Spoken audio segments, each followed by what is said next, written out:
Bakit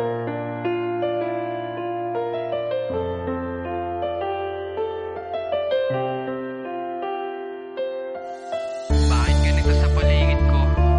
Maraming tao ang hindi nagkakasundo. Puro na lamang gulo, puro pagtatalo. Ayoko na ng buhay na ganito. Gusto ko nang umalis, kung ano man ang sitwasyon ko ngayon.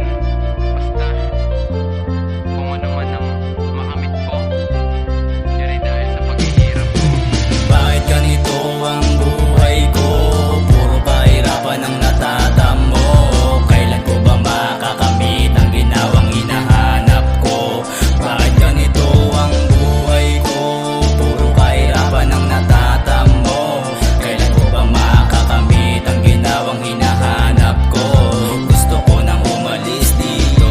Ayoko ng klaseng buhay na magulo. Gusto kong umangat, umasenso din ako. Kaya nagsisikap, nagsisipag. Gusto kasing matupad ang pangarap ko. Wag mong titigilan, wag mong isusuko hanggat hindi mo pa natatamo. Dapat mong tandaan, may patutunguhan ang ginagawa mo. Kahit na nahihirapan ka sa ngayon balang araw sa hamon ng buhay kay makakaahon. Bakit ganito ang buhay ko?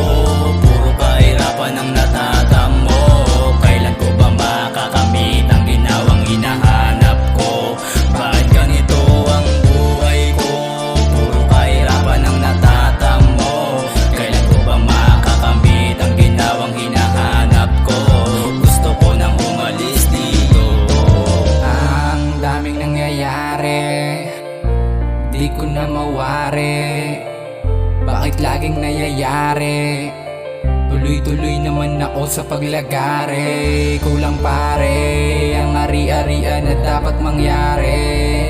Sana ay maging isang hari, dahil ayoko nang magbalik pa sa dati na masyadong mapagmalaki. Kala ko nun kaya ko na, pero hindi pa pala sapat ang maghangalang ng mga bagay na hindi pinagsisikapan. Anumang hamon ay dapat ko pa palang labanan. Mahirapan man ay kakayanin ko pa rin. Mataas man aking pangarap, sisikaping akyatin. Di man kita napabilib sa ngayon, sa taas ay titingala pa rin.